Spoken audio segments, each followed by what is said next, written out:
Ambassador साहब, आपने सर्व किया हुआ है इंडिया में भी और अफ़गानिस्तान में भी। मैं ज़रा अफ़गानिस्तान पे पहले आना चाहूँगा। अभी जो मीटिंग्स हुई हैं डिप्टी प्राइम मिनिस्टर की और अफ़गान लीडरशिप की और चाइनीज़ वहाँ पे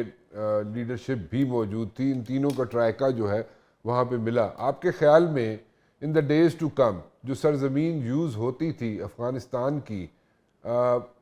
बाय द टेररिस्ट, और वो जो इनफिल्टर होते थे टेररिस्ट पाकिस्तान के अंदर, उसमें कमी आएगी, ख़त्म हो जाएगा सब कुछ, या हमारा वेस्टर्न बॉर्डर सिक्योर होगा? In so many words which I am asking is कि हमारा वेस्टर्न बॉर्डर सिक्योर हो जाएगा टेररिज्म से या टेररिस्ट से, कि वो स्नीक इन ना कर सके पाकिस्तान में? जी राना साहब, देखिए मेरा ख्याल इसमें सबसे अहम चीज़ ये है कि पाकिस्तान के लिए अपनी अफ़गानिस्तान की रिलेशंस पर, अफ़गानिस्तान की रिलेशनशिप पर काम करना और ताल्लुकात को बेहतर करना बहुत ज़रूरी है।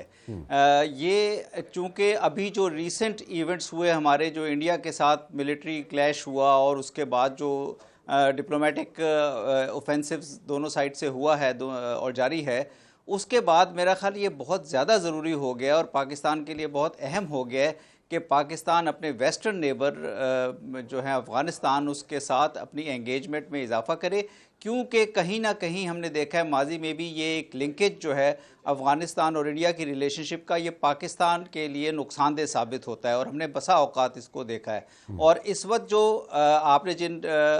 जिन इनिशिएटिव्स का जिक्र किया, जिस तरह हमारे डिप्टी प्राइम मिनिस्टर या फॉरेन मिनिस्टर गए थे अप्रैल में, काबुल का विज़िट किया था उन्होंने, काफ़ी उनकी एंगेजमेंट हुई थी अफ़गानिस्तान के साथ, वहाँ पे बहुत से कोऑपरेटिव इनिशिएटिव्स को एग्री किया गया था, उस पर आगे बढ़ने की बात की गई थी। और इसके बाद ये जो इंडिया के साथ अभी एपिसोड हुआ है, इसके बाद जो चाइना में रीसेंट मीटिंग हुई है वो बहुत ही अहम मीटिंग थी, जिसमें चाइना, अफ़गानिस्तान और पाकिस्तान के दरमियान ट्राइलेटरल हुई है। तो इसमें बहुत जो अहम चीज़ है वो ये है कि अब दोनों ममालिक को, पाकिस्तान और अफ़गानिस्तान को,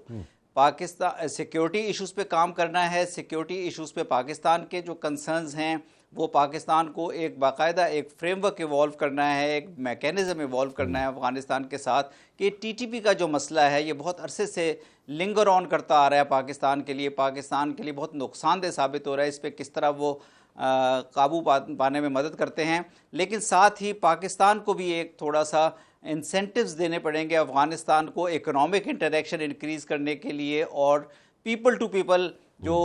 एंगेजमेंट है, पीपल टू पीपल जो वीज़ा इश्यूज़ हैं या दोनों ममालिक में लोगों का आना जाना है, इसमें हम किस तरह फैसिलिटेट कर सकते हैं, क्योंकि ये हमारे लिए बड़ी अपॉर्चुनिटीज़ खोल देगा अगर हमारा अफ़गानिस्तान के साथ एक अच्छा रिलेशनशिप उस्तवार हो जाता है। दोनों ममालिक के दरमियान काफ़ी कुर्बत है, तो हमारे लिए central Asia, western Asia, Eurasia के ज़रिए जो की तरफ जो कनेक्टिविटी का रास्ता बहुत बेहतर तरीके से खुल जाएगा और हम एक एडवांटेजस पोजीशन में आ जाएंगे। एम्बेसडर साहब, आपने कंसेशंस की बात की और उन कंसेशंस की बात की कि जो probably if I would say कि they are too much for us, so वो कौन से ऐसे incentives हैं which are like too much for us but we should like extend those like incentives to Afghanistan? वो कौन से incentives की बात कर रहे हैं आप? देखिए मेरा मतलब है कि एक तो लोगों का आना जाना अफ़गान कौम के लिए, अफ़गानिस्तान के लिए बतौर कंट्री बहुत इंपॉर्टेंट है। अफ़गानिस्तान से बहुत से लोग आते हैं पाकिस्तान में, जो या मेडिकल ट्रीटमेंट के लिए आते हैं या बिज़नेस के लिए आते हैं या इकनॉमिक मुख्तलिफ इनिशिएटिव्स के लिए आते हैं। इसी तरह स्टूडेंट्स बहुत आते हैं। तो अफ़गानिस्तान चूँकि लैंडलॉक्ड कंट्री है, उनका सबसे ज़्यादा जो इन्हसार है या डिपेंडेंस है वो पाकिस्तान के ऊपर है, तो उनको इन मूवमेंट्स की ज़रूरत होती है। लेकिन साथ ही पाकिस्तान के लिए जो टेररिज्म का इशू है उसने ऐसे खदशात पैदा कर दिए हैं कि बहुत से अनडॉक्यूमेंटेड अफगान्स की तादाद भी पाकिस्तान में मौजूद है। तो अगर दोनों ममालिक मिल के इस मामले का एक हल निकाल लें कि मूवमेंट डॉक्यूमेंटेड हो, लेकिन अफगान्स को एक ऐसा मौका, ऐसी अपॉर्चुनिटीज़ मैसर हों पाकिस्तान आने की, जिसके सिलसिले में पाकिस्तान की सिक्योरिटी भी मुतासिर ना हो, तो वो मेरा मतलब है कि थोड़ी सी हमें उनको कंसेशन देने में हिचकिचाहट नहीं करनी चाहिए। इसी तरह अफ़गानिस्तान बहुत ज़्यादा डिपेंडेंट है ट्रेड और ट्रांजिट में पाकिस्तान के ऊपर। अफ़गानिस्तान के लिए सबसे बेहतरीन जो ट्रांजिट पोर्ट्स हैं वो कराची, बिन कासिम या गवादर की हैं। तो उसमें अगर पाकिस्तान उनके लिए कोई इस मौके पर फैसिलिटेटिव फ्रेमवर्क इवॉल्व कर सकता है। एप्टा जो हमारा बायलैटरल ट्रांजिट एग्रीमेंट है वो एक्सपायर हुआ है, वो कि पाकिस्तान ने उसे वॉलंटरीली एक्सटेंड किया हुआ है, लेकिन हमें एक नए forward looking trade agreement, transit agreement की तरफ जाना चाहिए जो हमारे लिए रीजनल ट्रेड का रास्ता भी खोले और अफगानिस्तान के लिए भी वो कुछ रास्ते खोले। तो अगर इन एरियाज में हम कंसेशंस दे सकते हैं, लेकिन ये सारी डिपेंडेंट होंगी कि अफगानिस्तान जो है, अफगान पाकिस्तान बॉर्डर के ऊपर जो सिक्योरिटी के मसाइल हमें दरपेश हैं, जिसमें सबसे बड़ा मसला टीटीपी या बीएलए स्पॉन्सर्ड टेररिज्म जो पाकिस्तान में आ रहा है, जिसमें बैरूनी ताकतें भी इन्वॉल्व हैं, जिसमें इंडिया भी इन्वॉल्व है, उनको पर काबू पाने में किस तरह हमारी मदद करते हैं। तो मेरा ख्याल है कि ये एक म्यूचुअल एक एजेंडा हमें बनाना पड़ेगा जिसमें सिक्योरिटी, इकोनॉमी और पीपल टू पीपल एंगेजमेंट, ये तीन अगर इश्यूज हम डिस्कस कर लेते हैं तो मेरा ख्याल है हमारे लिए आगे ब्रॉडर, लार्जर, लॉन्गर टर्म और ब्रॉडर रीजनल कनेक्टिविटी के रास्ते खुल जाएंगे। If you talk about BLA and TTP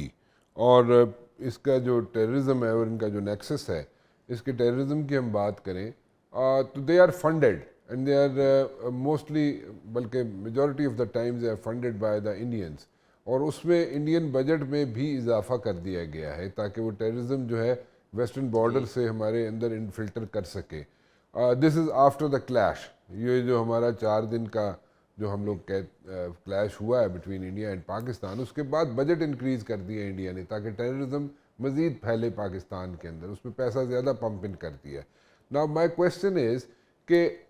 do you see this happening? आपकी बात तो बिल्कुल ठीक है, ऐसा होना चाहिए, और अफ़गानिस्तान जो है वो उसको बीएलए के स्पॉन्सर्ड जो टेररिज्म हो रहा है या फॉर दैट मैटर टीटीपी का स्पॉन्सर्ड टेररिज्म हो रहा है, उससे they should like back out from that. But at the very same time जिस तरीके से पैसा लगाया जा रहा है इंडिया की तरफ से, इंडिया उसमें पैसा पंप इन कर रहा है, वो बैकआउट कर जाएगा। And there are so many, आप तो वहाँ पे रहे हैं, there are so many activities going on by India in Afghanistan in the garb of like diplomacy, diplomats, consulates, and there's so many other things happening over there. इतनी आसानी से backout कर देगा क्या अफगान गवर्नमेंट जो है इस वक्त की Afghan government, will they put their foot down? जी देखिए, आसान इश्यूज तो नहीं है, मैं बिल्कुल आपकी बात से एग्री करता हूँ। टीटीपी वहाँ पे साल साल से मौजूद है और बैरूनी फंडेड है, इंडिया से फंडेड है, बीएलए को भी सपोर्ट मिल रही है, और अफ़गानिस्तान का एक जो बलूचिस्तान का अफ़गानिस्तान के साथ तवील बॉर्डर है